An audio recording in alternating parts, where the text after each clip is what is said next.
It's always good to see you. Very good to see As you. Dad said before today's podcast, he's like, "Well, you're gonna record a podcast episode with Eric. That always makes you feel good, right?"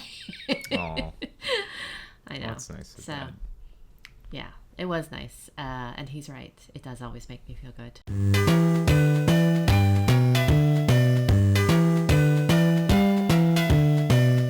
Let's start episode 7. We talked about doing this for a while, which is focusing on a real movie classic, or a classic movie. As you said, let's just pick a classic movie. And we batted this around for a little bit, but then I said after our last recording, I was like, yeah, let's just do The Wizard of Oz. So let's do The Wizard of Oz. So the more I thought about it, actually, and then I actually did a little bit of background research on The Wizard of Oz, because there are a few movies that I know as well as The Wizard of Oz, which is surprising to me. But at the same time, I wanted to learn more because it's one of those movies where if you're at all into cinema, there's lots and lots of different bits of movie lore that make its way into sort of the lexicon. Like, oh, this happened on set, or did you know this about this? So, anyway. But I wanted to start actually by talking a little bit about why we both feel so firmly that The Wizard of Oz is a movie classic. Like, it's a classic movie. I want to talk a little bit about what we think goes into, the definition of a classic movie. And I pose this actually because when I was doing a little bit of background research on The Wizard of Oz, it is one of those movies, by the way, that everybody thinks is not just a classic movie, it is like one of the definitive classic movies. I mean, critics, the Library of Congress, all the cultural commissions in countries all over the world, they think that it's a little bit like The Sound of Music. Like there are lots and lots of people who feel, there are probably more people who feel more positively about The Wizard of Oz than they do about The Sound of Music. I think there are a lot of people who hate The Sound of Music. So anyway, so what do you think? What do you think of when you think of movie classic? Classic to me just means any movie that's stood the test of time and become revered. So it's a legacy thing. Yeah. So, I was just thinking because new movies that come out, I don't agree with the term like instant classic. Like people will say like I just watched that and now it's an instant classic. Like I don't really understand. Like a classic only becomes a classic when it's been repeated or repeatedly viewed or screened or whatever, and it's been looked at in the whole of time as a good movie. Although I would kind of, because when it comes to classics, it's not just kind of classic to the medium, but also to your personal taste and what you revere. So, all my young childhood movies I would consider classics to me, right? But obviously not everybody knows all those movies, so they wouldn't be classics to them. But, You mean like I would Kung Fu consider... Panda 2? Sorry? Oh, yeah. You mean like I Kung Fu consider Panda? Kung Fu Panda 2 a classic, right? I grew up with that. I do not consider Kung Fu Panda 2 a classic. But I would even extend... I know it's kind of shitty, especially since we're talking about Wizard of Oz now, which is like a hailed achievement. But I would even include some Marvel movies in that category, just because of our relationship with them and our reverence of them. So yeah. Yeah, that's interesting, Eric, because you are now advancing two very different definitions of classic. I think that I tend to agree more with the test of time. So for me, if I rewatch a movie again and again, not because of nostalgia, but I keep on noticing things that are good about the movie that I think are really well done about the movie, I think that it's this feeling of it still packs a punch, even though it was made in a very specific time and for very specific circumstances. So, for example, some movies date really badly, Some movies are products of their time, like movies in the 70s, you can tell that they're made in the 70s. Movies in the 80s, same. But even though they are products of their time, like they reflect all the cultural norms, they still, in terms of story, plot, characters, everything, they still hold up. Like they still have a lot of, they still just have a lot of impact, they still pack a punch. So for me, the classic piece is, definitely the first one that you mentioned. They've stood the test of time. And then for me, the second one is I'm never quite sure to trust myself in calling something a classic because they're so meaningful to me because of when I saw them. And the rewatch is very nostalgic. I think of those primarily as nostalgia sentiment. You know what I mean? Yeah. Like not as classics. To me, classic is everything in movie watching is subjective, but classic is almost like the sum total, not just of your opinion, but of a lot of people's opinions. That it just cuts across all these different diverse groups and people, where they all agree that there was something special about this movie. Right. It is funny because when I was growing up, and Dad mentioned this too when we were talking about this topic, he said, I guess we think of classic as anything that's black and white. Yeah. And that is a really funny distinction because Wizard of Oz is not primarily black and white, and actually it's one of the reasons why it was considered to be such a huge achievement is because of its use of Technicolor, which I went down a deep rabbit hole about. It was so fascinating to me. But anyway, I think that the other thing about stands the test of time is cultural impact. So I think that the Wizard of Oz, you mentioned this after you first saw it, but the Wizard of Oz, there are so many phrases from that movie that have entered our cultural consciousness that we use them without many people not even understanding what the original reference, where it came from, and so I think that it has had a huge impact on cultural consciousness, and over time people still use the phrases as if it's still very relevant. Two things that you bring up with the idea of classics that I found interesting just now. The fact that when you rewatch it, you'll find new things about it, or you'll find new ways to interpret the message or the story of the character. So when I try and think about... Sorry, I have the sniffles. No, it's okay. I'm also sick. I'm going to be coughing the whole time. But when I think about, some of my favorite movies, like what popped into my head was Coco, because I saw that, rewatched that recently. I don't know if I would call that a personal classic of mine, but I wouldn't call it like a classic as a whole, because it's a super predictable movie. I think it's beat for beat. You kind of know what's coming. And it's not exactly reinventing anything, but it is a very perfect movie experience. It's just like when I watch it, I'm just like, I just really enjoy this.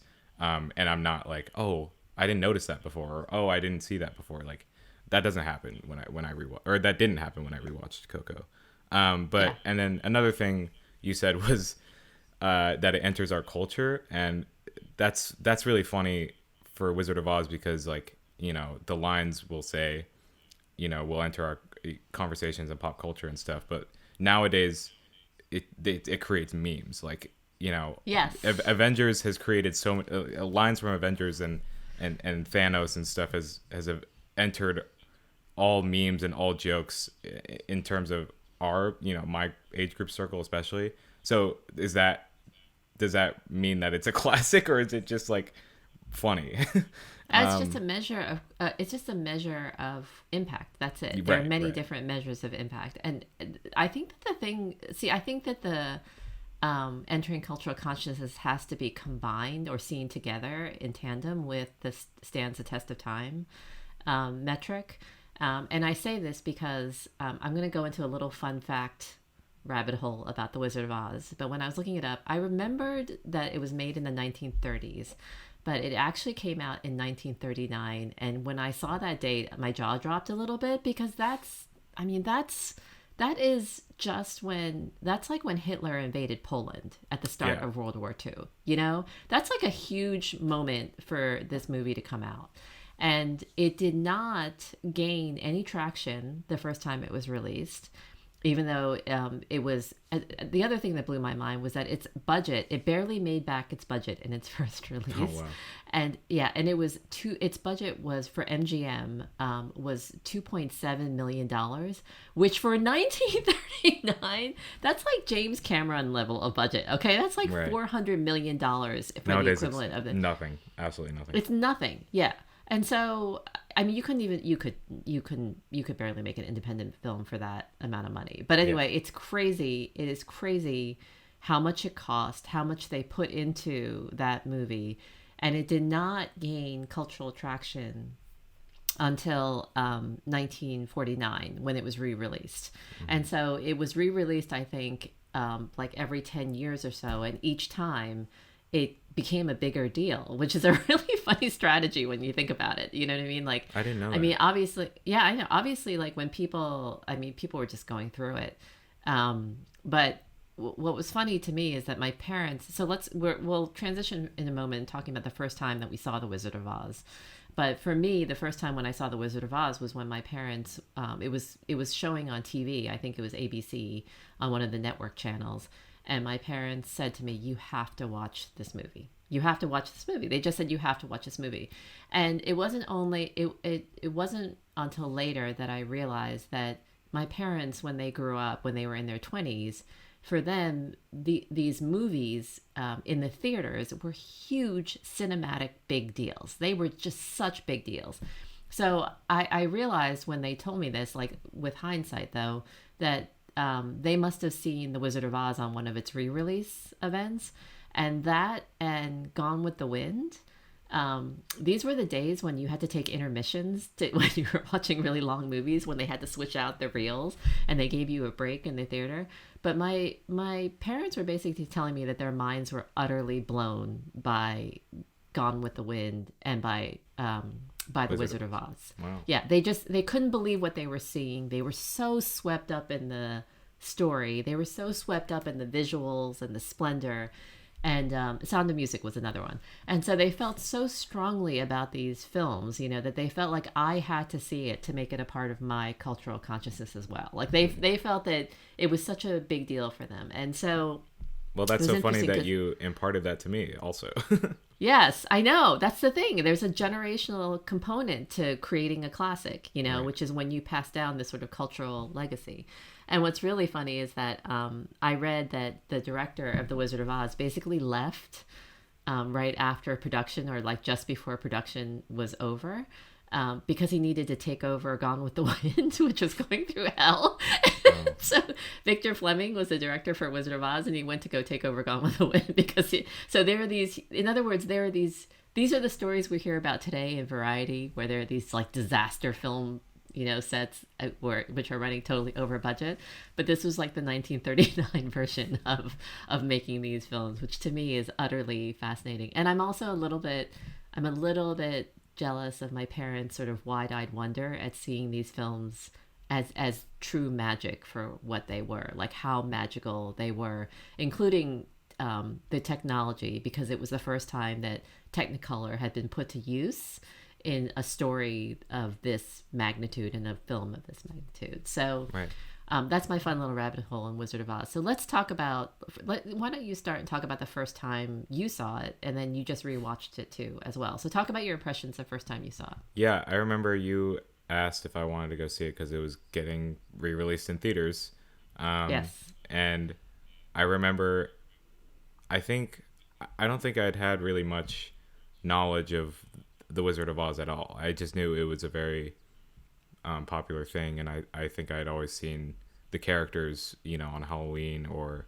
I was worried you would hate it, Eric. Yeah, I thought you would think it was hokey. No, I thought I would hate it too, because I definitely at that time had a prejudice against old movies. Do you know? Do you know when this was, when we saw it? I think you were probably 12 or 13 around that time. I didn't think, because I have my movies that I love, and why would I go back to things that are objectively worse? That was my thought, especially with black and white movies. But we went and saw it in the theater, which I don't think I really realized how much I should have treasured that experience. Like, I did treasure it, and it was a great experience, but I didn't realize, like, oh wow, this is actually a really great thing I'm able to do because it's my first time seeing the movie. I couldn't do that with the original Star Wars because I grew up with the DVDs and stuff like that. So to be able to experience it that way was great. And I was just pleasantly surprised because it was just a really fun movie. And I just remember we had a lot to talk about afterwards, just because it was incredible that it still held up over so many years. So I remember the fact first thing that you said to me after you saw it. What? You said, I said, did you like it? And you said, yeah, I liked it. And then there was this pause, and you're like, there's a lot more to it than I thought there was. Yeah. You acted so surprised by the substance of the movie. Yeah. I think maybe I was starting to watch it, and I was like, okay, so this is what this is. Or it's just like silly and fun. But then when it started wrapping itself up, I was like, oh, okay, this had sort of a message and a theme. You also, by the way, you were prejudiced against old movies, and you also were not super fond of musicals. So I remember... Okay, that's silly because I literally... like Lion King, all these Disney movies I love, like, are all musicals. And I was just thinking about that on this rewatch, because I was like, why do a lot of movies I like, why are they all musicals? Yes, but there are musicals that test your patience, Eric. Do you know what I mean? Like musicals that go on, there's a balance in musicals where they have too much music. Okay, like yeah, the Frozen only example I'm thinking of is... Tangled. Frozen I'm thinking of Sound of Music. Like, how long do we need to hear Do Re Mi go on, like, for the entire runtime of the movie? Like, I get it, Do Re Mi, like, they're learning how to sing, right? 3 hours long, but that's it. Like, okay, I haven't rewatched Frozen since we watched it, so I don't know. You hated Frozen. We both hated Frozen. Frozen was like one of those pop culture, like, oh, let's just hate on this to hate on this, I think. Now that I'm looking back at it, because it was like Justin Bieber. Like, why did I hate Justin Bieber? Like, it was, one of those things. Okay. So. All right. We've established then that you don't have any bias against musicals, and you've gotten over your bias against old movies, correct? Yes. Yes. Yeah, you've left absolutely. your childhood behind, is what Yeah. Mm-hmm. Anything else you want to share about the movie? What about the rewatch? How did the rewatch feel? The rewatch was good. Had to stick it in because I've just been busy, but it was just as whimsical as I remember the first time. Obviously, some of the things that happen are just really silly, just for being a product of its time. Like, especially the silliest thing I think from the movie that wasn't super intentionally funny was like when the witch died, was when she poured the water and then she was like, oh no, you're killing me, and it's just one shot where she just sinks down and then just flattens, which I thought was really silly, but like super entertaining also.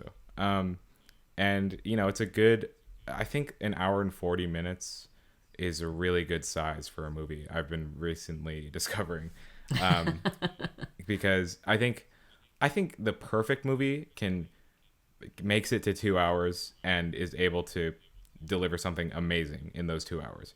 But like a perfectly solid movie that's good and can then and stands the test of time and becomes a classic can be in that 1 hour 40 range. And to 1 hour 30. 1 hour 30 is like, okay, this was entertaining, but it's not really saying as much as it could be. When I saw it with you in the theater, that was my first time seeing it in the theater. Because when I had seen it before, it was on network television with commercials and all that. Oh, wow. I was really blown away by it the first time I saw it. And I was I was captivated by it in a very different way when I saw it with you. I will say one thing that I want to reflect on a little bit. I don't understand why, but every single time Judy Garland starts singing Over the Rainbow, like if I hear it on a playlist or if I hear it on the movie, I tear up. Like I feel the actual like throat clogging tears beginning. Yeah. And I don't understand that effect of that song and her voice and her. I know quite a bit about Judy Garland, and she had a really, really tragic life. She was one of those very fragile people that was caught in a very merciless studio system, so the path to stardom for her was constantly, there's just a lot of drugs. They were constantly trying to control her for her weight. She was just a very, very fragile person and died early. And also, there's also the weirdness of her playing what is essentially a young girl as when she was a young woman. So she's playing this character of Dorothy. And to me, that's an interesting thing about The Wizard of Oz in general, by the way, which is that it's filmed in a way that you get lost. I got lost inside the story. I get lost inside the story every time I see the film, but it's a very staged and contrived setting. Yeah. So you know what I mean? Like you're always conscious that you're looking at a movie set or you're within a movie set, and that it's almost like a play that's on film, you know? Exactly, yeah. So I don't quite understand how the movie achieves the magic that it does. You know, like I think it must be in the performances. Yeah. I think it must be something in Judy Garland's voice. But I was just listening to the soundtrack this morning, you know, and I could remember each piece of action as the soundtrack was playing.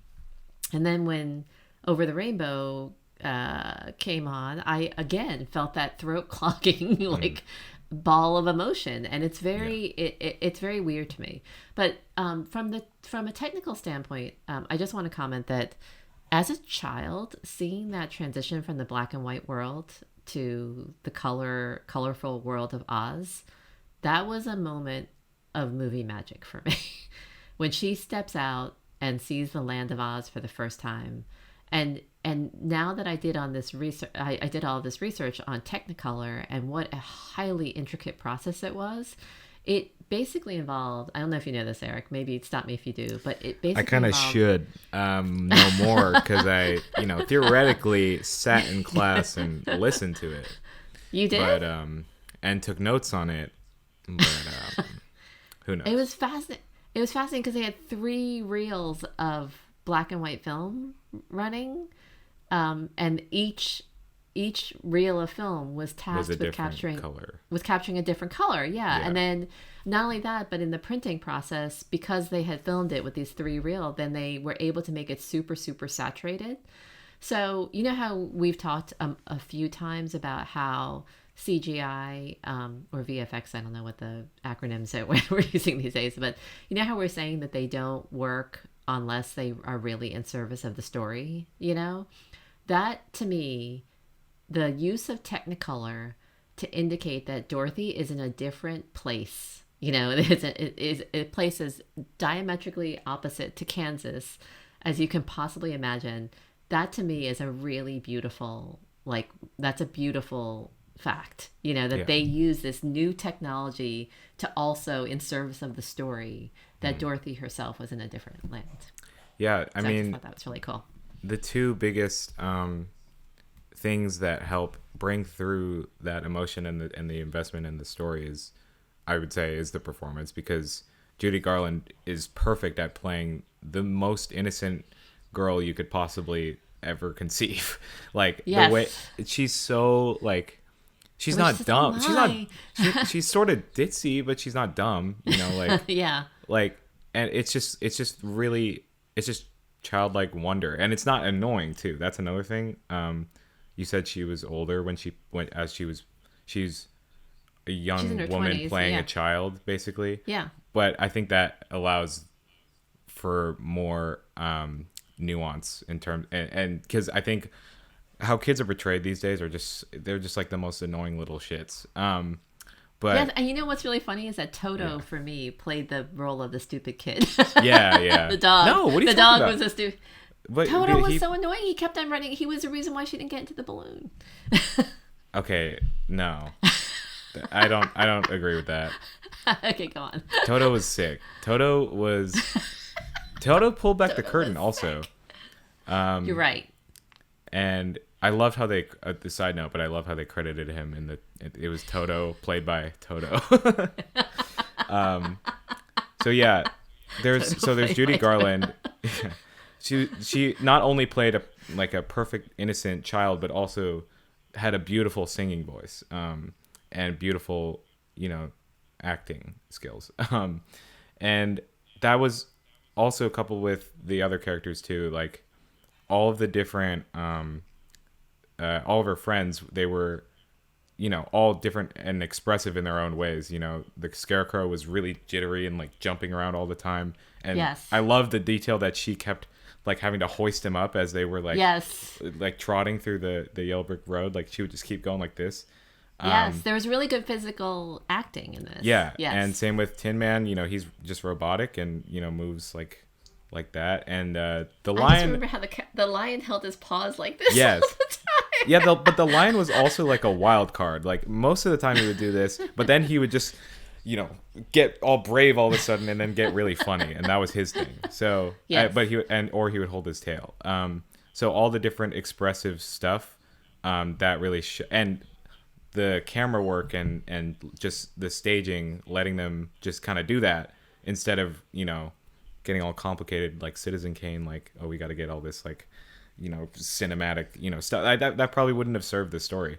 It also lets all the staging of like the production design and the world they literally physically created in the space to breathe. Like, I can't imagine how excited they were when they realized that they could be using color, because that's like everything nowadays, is what colors you use.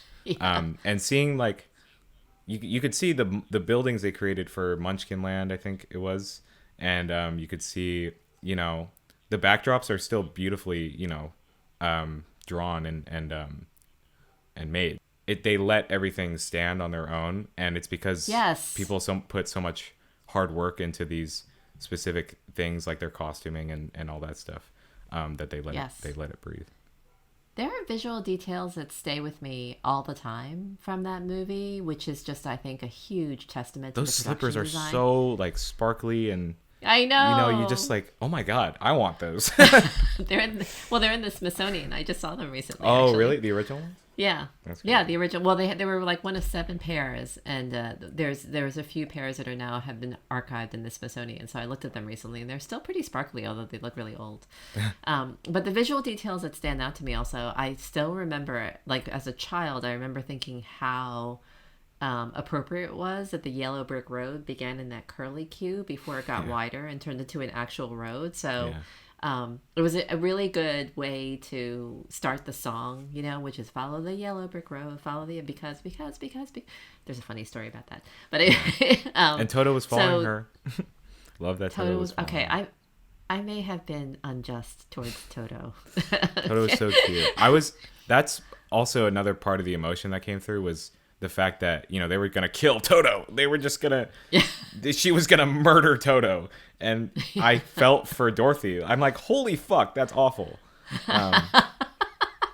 So that's another reason why I was a Toto advocate, Toto supporter. When I read, by the way, this is a longer tangent, but I read the book, the original Wizard of Oz, after I saw the movie as a child. Which is I never do that order. I always usually read the book first and then watch the movie, and then it always kind of ruins the movie because I never think that the director does a good job of capturing it. You gotta switch it up sometimes. I know. And in this case, actually, I still have a copy of The Wizard of Oz on my shelves. It's a really good book.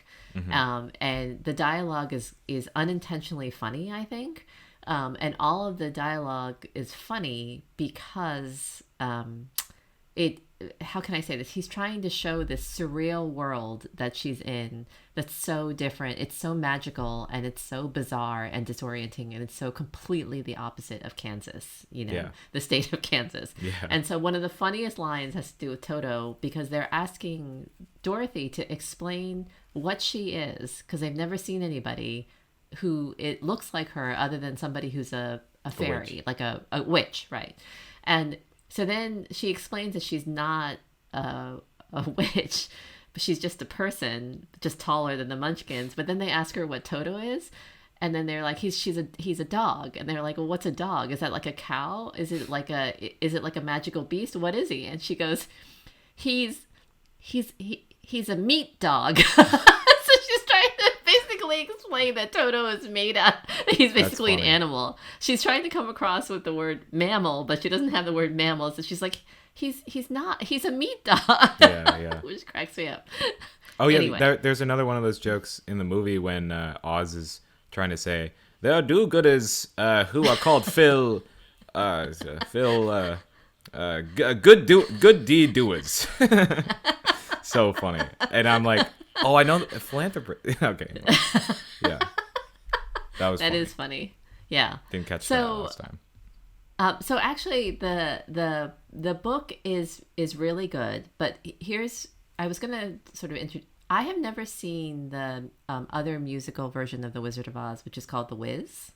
You know, Oh yeah. and and the reason I've never seen The Wiz is because every time I've seen a scene from The Wiz, or I've seen an outtake from The Wiz, it takes place in this very decayed urban environment, you know, like in the subways of New York City, or like in this abandoned city type of thing. And I find it I found it so terrifying as a child to see these urban decayed landscapes that I never had any desire to actually watch the whole movie. It's the same way I feel about David Fincher movies, by the way. All of David Fincher movies make me feel that way. They make me feel lonely, like, and desolate deep down in my soul. So, so anyway, what was interesting to me is that I think that the Wizard of Oz, the original Wizard of Oz, I think it took just enough of what was creepy and scary about the original book by L. Frank Baum. The original book has a lot of frickin' terrifying things in it. Like, it's so much scarier than the movie, you know? Right. So, for example, the Cowardly Lion is tested because they're going through this wild, terrifying land with these hybrid beasts that will rip anybody apart, you know, like anybody apart. So I think they were called like something like kakuas or something like that, but they're these terrifying monsters, you know, and then they encounter all these strange lands with different, you know, species living in them. And the species are all very different, and some of them are very hostile, you know, to the travelers. So I think that the parts of Wizard of Oz that they took, like the flying monkeys, for example, which by the way are a lot nicer in the book. Yeah. They're much nicer, but in They're the movie they're way more scarier. menacing in the reboot too. The Oz the Oh, they Great are? and Powerful. Oh, I Have never you seen saw that? Oz the Grig. No. Is it It good? okay. I haven't seen it in many years, but it was hailed as being horrible. But I just remember it like because they introduced a lot of VFX and tried. I think they tried to go for the scarier elements. So the Yeah. monkeys were like these baboons that had wings that were like that had really sharp teeth and just killed everything. Like that was their whole Oh thing. my God. So, That's like the I book, remember, actually. yeah, I remember that being cool. So I don't, because the whole movie's about how Oz showed up to the land of Oz, which is like okay, and it stars James Franco, which like in retrospect is good casting because Oz was like a weirdo. So yeah, but anyways, yeah, it's a that's a movie. I have carried around both the story, parts of the story, and parts of the movie with me throughout my entire life. You know, I'm 55 years old now. That's a long time to have a cultural imprint or to carry around a cultural imprint. So Still young. I guess, well, I think that my conclusion about I have never felt more strongly that a movie does deserve to be called a classic, you know, as Wizard of Oz. And I too, I was pleasantly surprised when we went to see it together that not only did you like it much more than I thought you would. I really thought that there was like no getting you to like Nothing for me. anything that was not Disney or Spirit. Yeah, yeah. I thought it either had to be Disney or Spirit. Yeah, it turns out I can expand and explore things. Yeah, crazy. But anyway, I was really pleasantly surprised that you liked it, and I was also pleasantly surprised to find out what a gripping movie experience it was to see it in the theaters for the first time. Yeah. So, so let's actually wrap up by talking a little bit about this experience that you've been having lately about seeing movies in the theater for the first time. Like, do you feel like now that it's partially because you have this pass, you know, that enables you to go whenever. It's partially because you don't care now about going to see movies alone, and in some ways you might actually prefer seeing movies alone. Like there was this point where movies became okay, I'll go see it with my family or with my friends for you, and now you're going to just go see a movie because it's playing and you have a pass. And Yeah. so in so doing, then you've actually seen a lot of these classic movies. So what is your feeling, I guess, about whether or not it's worth it to see it in the theater? You mean this movie? All movies that you've seen. You've seen a lot of rewatches lately. Yeah. I'm always nowadays I'm upset when I miss something that re-releases in the theaters. I Oh, missed interesting. a few months ago I missed Enter the Dragon that was in the theaters. Um, I think it's because the reason why I care about it so much now is because I really care about how the piece of media is going to be seen for the first time, or Yeah. how it's intended to be seen too. So that's why I'm such a stickler about watching with the foreign language if it's a foreign language film, or if I'm or if it's being intended to be released in theaters first, then I want to watch it the first time that way because that's how they intended. So, and I've had multiple experiences now where I've watched it at home and been in a horrible mood to watch it. So there have been a couple. There's like a couple examples of I rewatched movies that I initially watched and didn't like as much. Uh-huh. One of them was The Maltese Falcon. The first time I watched that, I watched it on my laptop and I was studying for film noir, and I was like, I just don't want to be doing this right now. I literally, I hate that I have to do this. Yeah. And it was like shitty quality too, so it didn't work. But then I watched it again for another class, but just like on my TV, and also with subtitles. The subtitles with some of these movies you need to have on because otherwise you're just gonna miss super key details. Right. And that's a whole nother topic, by the way. we could spend forever on that. But when I rewatched it, I actually liked it way more. And so now that I know that the first time I watch it, whatever mood I'm in or what setting I'm in, now that I know from experience that it actually really affects how I see the movie, and taking its message, and I need to make sure that it's like the optimum experience every time. But for classics that I've already seen a million times, it's just a chance for me to reaffirm my love for the movies. I was a little concerned, I think I told you, but I was concerned when I watched Lion King for the first time in the theaters, a month or so ago, Yeah. because I watched that with my friends, and I went, and everybody that went in knew, okay, this is Eric's favorite movie. so Oh so when I dear. was watching, I was like, Weight of everybody's watching. expectations. Yeah, everybody's watching thinking, oh, this is the movie that Eric likes. Like, this is Eric's favorite movie.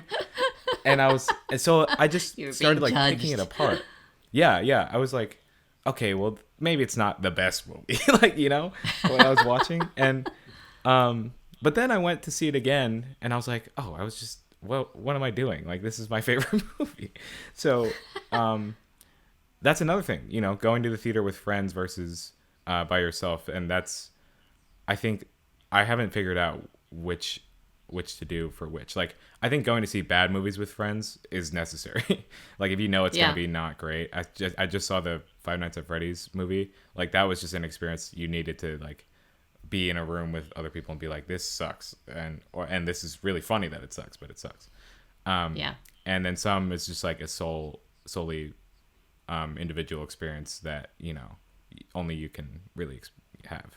I have to say, when we were trying to brainstorm, which we didn't spend very much time on, brainstorm like which classic we were gonna watch for this episode, and I hope we do more classics. I was just thinking about all the movies that I watched and whether or not, I should try to make a priority for rewatch and like which ones I have never watched that I really should. I feel like I should. So at the top of my list for movies that I've never watched but should is Schindler's List. I've never Yeah, seen me too. Schindler's List, and it really should be like it should be my top priority. I do have issues with Spielberg, who I think just succumbs to just way too much sentimentality in his movies. So I get annoyed with him, and then also it's tough to just buck yourself up for a movie about the Holocaust, and I feel like it's necessary for me to see. I felt the same way about Saving Private Ryan for a long time, and then I watched it from start to finish, and I'm glad that I did. I know this may be controversial, and I just don't know if I had to list which of Spielberg's movies qualified as a classic for me. I actually think that the only one that I would put right up there might be Jaws. And then second might be E.T., but most of his movies are just too hokey Hot take. gets too cutesy. I know. I'm probably shocking many people. Like Spielberg is like the classic guy, you know. No. That's the classic name. No. Yeah, I mean, this is an interesting question that we could probably explore a little bit, although we can also wrap this one up in the time that we intend. But the movies that I consider classic, when I was trying to think of the list, like I think of the On the Waterfront, which was a classic film with Marlon Brando, The Apartment, which was directed by Billy Wilder. These are all Oscar winners, by the way. And actually, when I was looking over the list of Best Picture winners ever since the beginning of the Academy Awards, I would say that the Oscars have, I would say that they have about a 75 to 80% success rate. Yeah. In identifying picking something films that's actually right. That's actually going to be a classic. Like maybe not a classic when the year that it was named Best Picture, but definitely has the potential for like enduring year after year after year after year. I think that some of the Academy Awards' biggest mistakes when it's come to Best Picture and classic, so to speak, I think Dances with Wolves was a huge mistake. I think that Crash was a huge mistake. And I also, to tell you the truth, as much as I love the movie, I don't think that Shakespeare in Love is a classic. I think it's a great movie, but I don't think it's a classic, you know? And so there's so many movies I've seen. I've not seen any of those, so. Yeah, there's so many movies that I've seen that just hold up over time, and they are still like really, really powerful, even if they were made in 1940 or 1950. And then I also just can't help thinking about how audiences felt when they first saw that film, you know, in the theaters. And it was such a big deal to go to the theater and buy your popcorn, you know, and to like sit there and, you know, in the 1950s, it was such a big date night, you know, and like it was really exciting when you got a double feature and it cost, you know, you got 2 movies for $1, you know, like so these experience. These are just incredible. No, they're in the books that I read, Eric. But anyway, I just think that there are so many movies that are deserving of the descriptor classic, and then there are movies that just are not.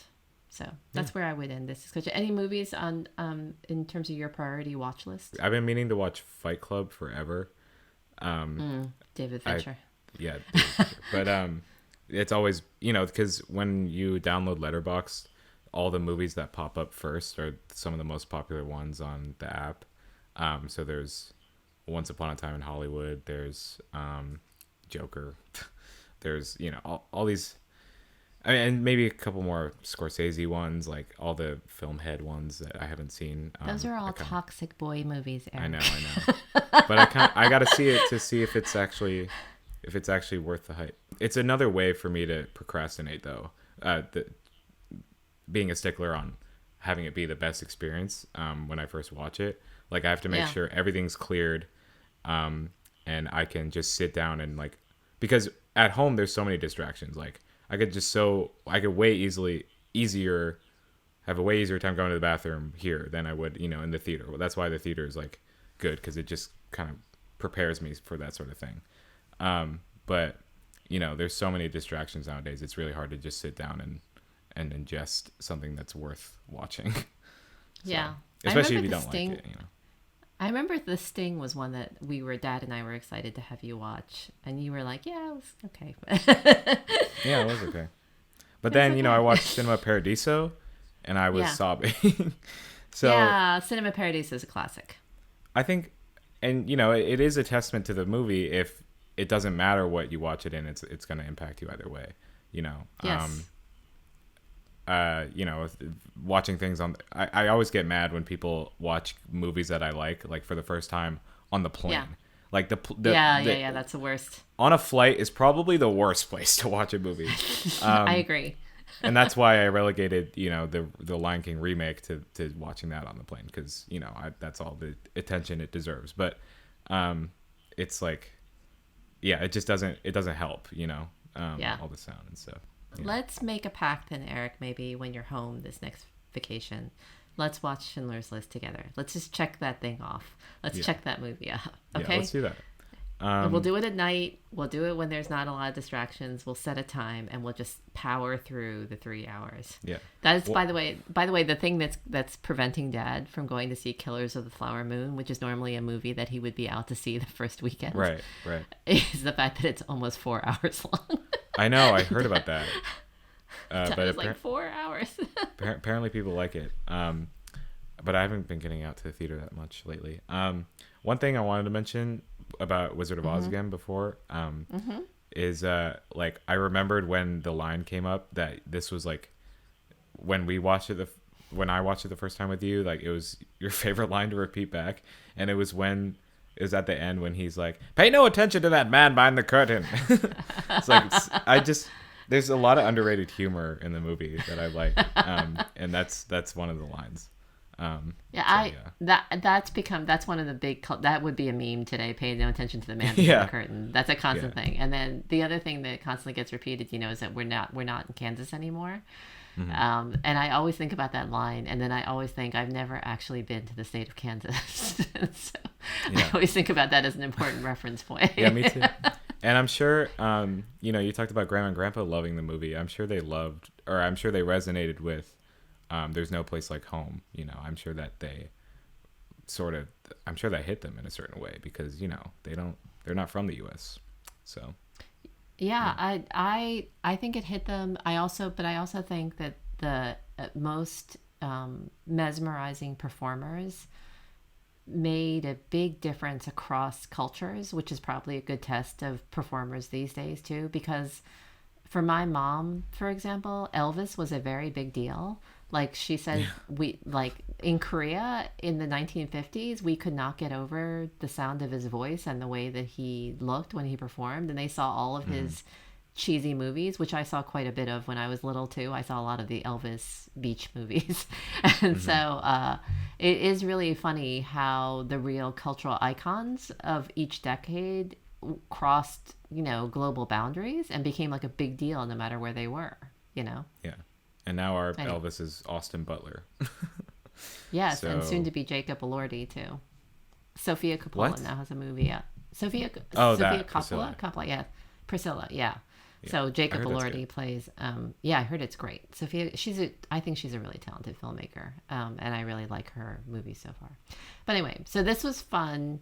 I'm glad that we were able to walk down memory lane, which is appropriate for a classic movie discussion, to walk down memory lane together. Appropriate phrasing, that's right. And then we'll have a pack then to watch Schindler's List, maybe on a day when we're feeling particularly upbeat and we are feeling less vulnerable to the world. Right. We'll figure out something else before then, probably. All right. And then also for anybody who's still listening, meaning your friends, thank you for meaning listening. Alex. Thank you, Alex. my favorite listener, number one listener. Yes. Anyway, we'll end it and I'll see you next time. Yeah, see ya. Thank you.